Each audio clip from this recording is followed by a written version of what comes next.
For a cleaner, greener world, the present linear modality needs to be transformed to circular principles. This was displayed in the 1-minute film submitted to the Green Screen Company on this topic, putting sharp contrast to both ideas. Linear being the take, make, waste step plan, and the circular being the reduce, reuse, and recycle process. And many of you all might have seen these stats recently. The richest 1% consume 66% of the world's resources, contribute to 66% of the world's greenhouse gas emissions, most of which comes from this need to consume, whereas the poorest 20% consume less than 1%. Waste management educator and consultant Shan Cuffy Young explained the idea of circularity.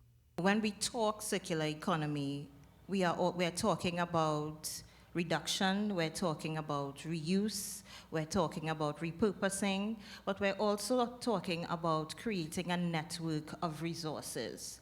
So oftentimes people say, well, if I have something I don't need, then I should just get rid of it then. And then I'm like, no, you have a colleague somewhere else who, if you have 100 leftover screws, and you don't know what to do with it, and the colleague makes the same part, and they need the 100 screws, well, pick up your phone, make a call, and ask the colleagues if they could take the screws.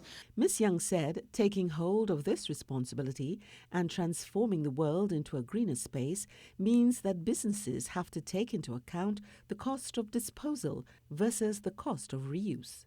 More beneficial for them to start paying attention to keeping the cycle closed as much as possible, rather than the easier, I'm using my air quotes, the easier option of just going to disposal. I think because we've done that for so long, that is the simple thing to do. I've been doing it for 10 years, however long.